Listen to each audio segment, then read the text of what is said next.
Good morning बच्चों। कल हमने स्टार्ट किया था अपना न्यू लेसन माइक्रो ऑर्गेनिज्म, जिसका इंट्रोडक्शन मैंने आपको कल दिया था। Micro organisms are very small in size which can not be seen by naked eyes. There are too many types of microorganism.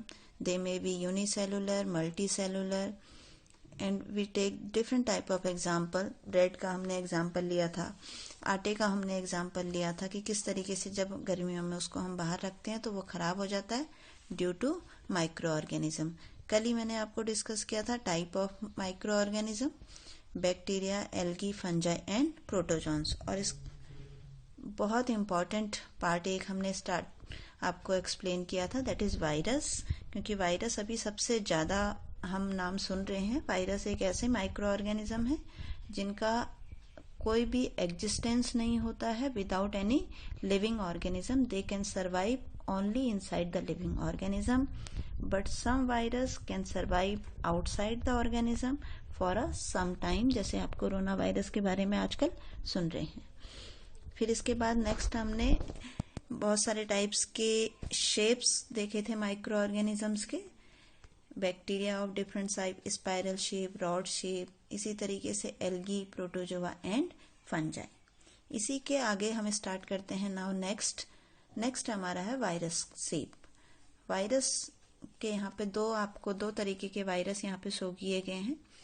एक नॉर्मल वायरस का स्ट्रक्चर है and other is HIV virus. Virus में simple एक head, जो ये head and capsule जो यहाँ पर लिखा हुआ है, that is only protein part, and tail through which it can enter into the body. When it enter into the body of living organism, तभी वो जो है अपने आप को रेप्लिकेट कर पाता है और तभी वो रिप्रोड्यूस होता है। अगर आउटसाइड बॉडी है तब वो रिप्रोड्यूस नहीं हो पाता है। इसके आगे नेक्स्ट है friend and foe. Micro organism हमारी लाइफ में बहुत इंपॉर्टेंट रोल प्ले करते हैं because we are using in many ways. Micro organism को हम यूज भी करते हैं। ऐसा नहीं है कि माइक्रो ऑर्गेनिज्म सिर्फ हमारे लिए बीमारियां ही लाते हैं, they are very useful to us. तो सबसे पहले हम पढ़ेंगे usefulness of micro organism, that means micro organism as a friend. Micro organism can be use for making curd. आपने देखा होगा घर पे दूध से दही जमाते हैं, दूध में थोड़ा सा हम क्या करते हैं, दही ऐड कर देते हैं और 2 से 4 घंटे बाद वो जम जाता है, यानी कि दही में कन्वर्ट हो जाता है। बिकॉज जब हम उसमें थोड़ा सा दही डालते हैं तो एक बैक्टीरिया उसमें होता है, that is known as lactobacillus. वो मिल्क में जाकर के रिप्रोड्यूस होता है and then convert into it curd. दूसरा है मेकिंग ब्रेड। फंगस एक मेन इंपॉर्टेंट फंगस है जिसको हम कहते हैं ईस्ट फंगस जो है वो जनरली यूज होता है बेकरी में। केक में आपने देखा होगा, केक है, ब्रेड है, बन्स हैं, पेस्ट्रीज हैं, इन सब का जो डो तैयार किया जाता है, डो मीन्स जो आटे को मल के जो हम तैयार करते हैं, दैट इज डो। उसमें जब हम ऐड करते हैं ईस्ट फंगस को, तो वो ईस्ट फंगस क्या करता है, CO2 रिलीज करता है, जिससे कि वो स्पॉन्जी हो जाता है। फॉर एग्जाम्पल, आपने अभी कभी अपनी मम्मी को देखा होगा घर पे आटे में भटूरा बनाते हैं ना, आटे में क्या डालते हैं, थोड़ा सा दही डालते हैं। दही डालने के बाद उसको रख देते हैं 5, 6, 7 घंटे तक, और उसके बाद जो आटा है वो एकदम खिंचने लगता है और उससे जो भटूरे या पूरी बनती है वो काफी फूली हुई बनती है, just because of this east और CO2। यहाँ पे बहुत सारे एग्जाम्पल्स और दिए हैं, that is the example of bhatura, figure से आपको पता लग रहा है। Next example is of idli. इसमें भी हम क्या करते हैं, इडली को बनाने के लिए उसको दही डाल के लॉन्ग टाइम के लिए रख देते हैं, 6 से 8 घंटा, या फिर उसमें इमीडिएट अगर हमें डालना हो तो हम इनो डाल देते हैं। दोनों ही काम में क्या होता है, CO2 प्रोड्यूस होती है और वो CO2 जो है वो उस डफ को स्पॉन्जी बनाने का काम करती है। So these 2 important microorganism can act as friend. And the next very important commercial use of microorganism. commercial use का मीन्स होता है कि लार्ज लेवल पे, मार्केट लेवल पे जब हम इसका यूज करते हैं, तो पहला बहुत इंपॉर्टेंट इसका यूज है for making alcohols. Alcohols, wine, acetic acid, इसके लिए जनरली यूज किया जाता है ईस्ट।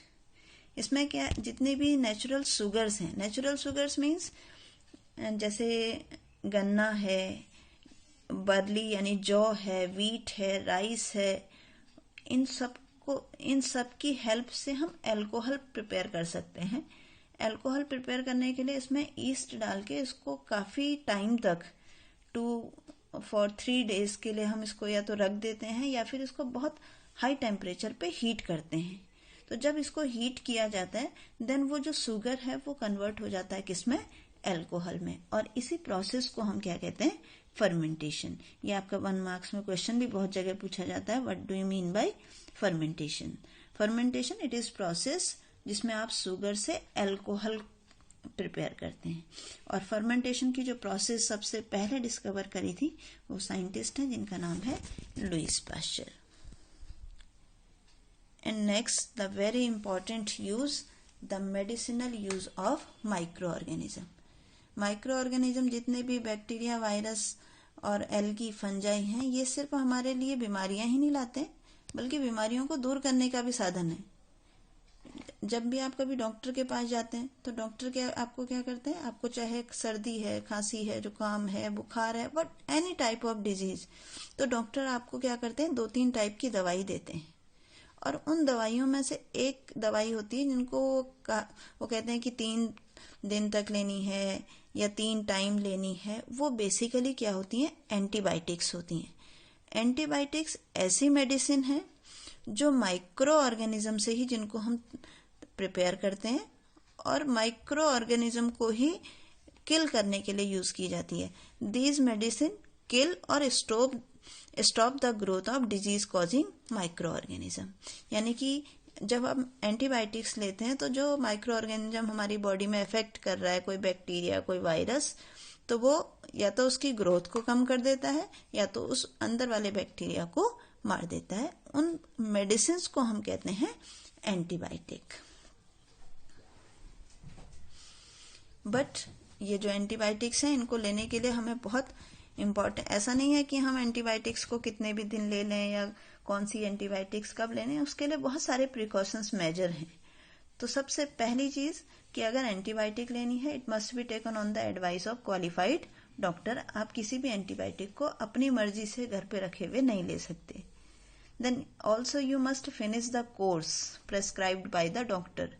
कोर्स मीन्स डॉक्टर कहते हैं 3 दिन तक लेनी है, 5 दिन तक लेनी है, 2 टाइम, 3 टाइम लेनी है, तो वो जो पूरा कोर्स है उस पूरे कोर्स को आपको फिनिश करना होता है। ऐसा नहीं है कि आप अभी ले रहे हैं, 2 दिन तक नहीं ले रहे, तीसरे दिन से फिर शुरू अगर करेंगे तो एंटीबायोटिक का इफेक्ट नहीं रहता है। Also antibiotic taken unnecessary may kill the beneficial bacteria.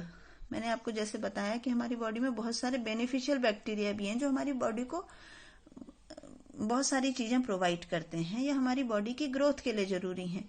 अगर हम अननेसेसरी एंटीबायोटिक खा लेंगे, थोड़ा भी कुछ हुआ, हमें लग रहा है कि हम कहीं दर्द हो रहा है और एंटीबायोटिक ले लेंगे, तो ऐसा भी हो सकता है कि तो हमारी बॉडी के जो यूजफुल बैक्टीरिया हैं वो भी खत्म हो जाएं। इसलिए एंटीबायोटिक्स को जनरली हमें डॉक्टर की प्रिस्क्रिप्शन पे ही लेना चाहिए और एक पर्टिकुलर कोर्स के अंतर्गत ही लेना चाहिए। लेकिन एंटीबायोटिक की सबसे बड़ी बात है कि एंटीबायोटिक जो है वो किसी भी वायरस के अगेंस्ट वर्क नहीं करती हैं। जैसे आपको बुखार है, कोल्ड है, फ्लू है, ये सारी बीमारियां जो हैं ये वायरस से होती हैं।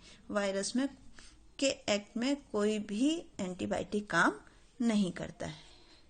ठीक है, इससे आगे का पोर्शन हम कल पढ़ेंगे, लेकिन इसके लिए आपको क्या करना है, मैंने जितनी भी वीडियो में जितनी भी स्लाइड्स आपको दिखाई हैं उन्हीं स्लाइड्स की हेल्प से आप अपने नोट्स प्रिपेयर करो। नोट्स प्रिपेयर करने के बाद फाइनली जब हमारा चैप्टर कंप्लीट हो जाएगा तब हम उसकी एक्सरसाइज करेंगे। ठीक है, ओके।